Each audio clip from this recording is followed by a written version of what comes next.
Hi friends, అందరికీ నమస్తే. అందరూ బాగున్నారా? Welcome back to my channel Bhavani ఇంటి విలువలు. నా ఛానల్ని సబ్స్క్రైబ్ చేసుకొని మీ వాళ్ళందరికీ షేర్ చేయండి. నా వీడియోకి లైక్ కొట్టండి. ఈరోజు చేయబోయేది అల్లం చట్నీ అండి. చాలా టేస్ట్గా ఉంటుంది. దోశలోకైనా, ఇడ్లీలోకైనా, పెసరట్టులోకైనా, ఉప్మాలోకైనా తినొచ్చు. చాలా చాలా టేస్ట్గా ఉంటుంది. స్టవ్ వెలిగించుకొని ప్యాన్ పెట్టేసుకోవాలి. ప్యాన్ వేడయ్యాక 2 స్పూన్ల వరకు ఆయిల్ని వేసుకోవాలి. ఆయిల్ వేడయ్యాక 2 స్పూన్ల వరకు శనగపప్పుని వేసుకోవాలి. 2 స్పూన్ల వరకు మినపపప్పుని వేసేసుకోవాలి. దోరగా ఫ్రై చేసుకోవాలి. 1 స్పూన్ వరకు ధనియాలని వేసేసుకోవాలి. గుప్పెడు ఎండుమిర్చిని వేసేసుకోవాలి. కారాన్ని పట్టి మీరు వేసేసుకోవాలి. అల్లం చట్నీ మాత్రము చాలా చాలా బాగుంటుందండి. ఇది ఎండుమిర్చితో చేసుకుంటేనే టేస్ట్ చాలా బాగుంటుంది. ఎండుమిర్చిని దోరగా ఫ్రై చేసుకోవాలి. కట్ చేసి పెట్టుకున్న ఉల్లిపాయ ముక్కలని వేసేసుకోవాలి. దోరగా ఫ్రై చేసుకోవాలి.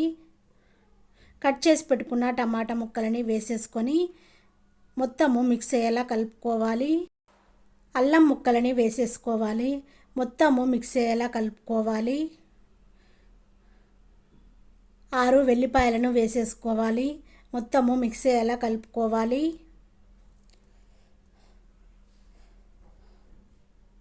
2 స్పూన్ల వరకు బెల్లం తురుముని వేసేసుకోవాలి. కరివేపాకుని వేసేసుకోవాలి. మొత్తము మిక్స్ అయ్యేలా కలుపుకోవాలి. మీరు కావాలనుకుంటే కొంచెము చింతపండునైనా వేసేసుకోవచ్చు. నేను చింతపండును యాడ్ చేయట్లేదు. ఇది ఒక్కరోజు వరకే మనకి బాగుంటుంది. ఫ్రిడ్జ్లో పెట్టేసుకుంటే రెండో రోజు కూడా తినొచ్చు. అల్లం చట్నీ 4-5 రకాల చేయొచ్చండి. 1 స్పూన్ వరకు జీలకర్రని వేసేసుకొని మొత్తము మిక్స్ అయ్యేలా కలుపుకోవాలి. 1 స్పూన్ వరకు ఉప్పుని వేసేసుకొని మరొక 5 మినిట్స్ వరకు ఉడికించుకోవాలి.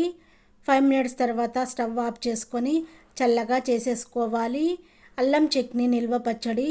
అల్లం చట్నీ ఇంకో 2-3 రకాల కూడా చేసి పెట్టచ్చండి. నేను మరికొన్ని వీడియోలు చేసి పెడతాను. ఇది మనము పెసరట్టులోకైనా, ఉప్మాలోకైనా, ఇడ్లీలోకైనా, దోశలోకైనా తినచ్చండి. 1 రోజు వరకైనా తినొచ్చు. మిగిలితే రెండో రోజు కూడా ఫ్రిడ్జ్లో పెట్టేసుకొని తినేయచ్చు. దీనికి పోపు అవసరమే లేదండి. కావాలనుకుంటే మీరు పోపు వేసుకోవచ్చు. నేను మాత్రము పోపు వేయట్లేదు. పోపులు వేయకపోయినా మనము దోశలోకైనా, ఇడ్లీలోకైనా తినేయచ్చు. చాలా చాలా బాగుంటుంది. చల్లగైన తర్వాత మిక్సీ కప్పు తీసుకొని మొత్తము మిక్సీ కప్పులో వేసేసుకొని కొంచెము వాటర్ని వేసేసుకొని ఫైన్గా పేస్ట్ లాగా చేసుకోవాలి. చట్నీ మాత్రము సూపర్గా ఉంటుందండి.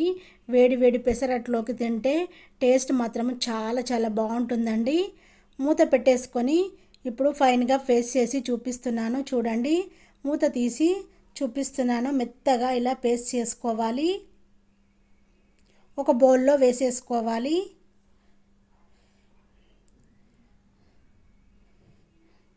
ఎంతో టేస్ట్గా ఉండే అల్లం చట్నీ రెడీ అయిపోయింది.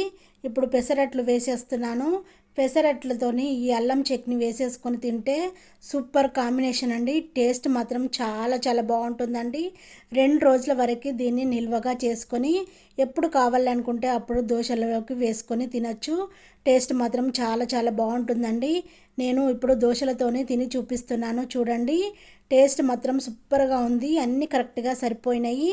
ఉప్పు, కారం అన్నీ కరెక్ట్గా సరిపోయినాయి. దోశ మాత్రము చాలా చాలా బాగుంది. చట్నీ ఇంకా చాలా చాలా బాగుందండి. నేను చేసిన ఈ వీడియో నచ్చినట్టయితే మీరు కూడా చేసుకోండి. నేను చేసిన ఈ అల్లం చట్నీ వీడియో నచ్చినట్టయితే మీ వాళ్ళందరికీ షేర్ చేయండి. ఎలా వచ్చిందో నాకు కామెంట్ చేయండి. అబ్బా, వేడి వేడి పెసరట్టుతో అల్లం చట్నీతో తింటే ఏమన్నా ఉందా పెసరట్టు. చాలా చాలా బాగుంది. తింటుంటేనే ఇంకా ఇంకా తినాలనిపిస్తుంది. అంత బాగుంది. మిస్ అవ్వకుండా చేసుకొని తినండి. Thank you for watching. నేను మీ భవ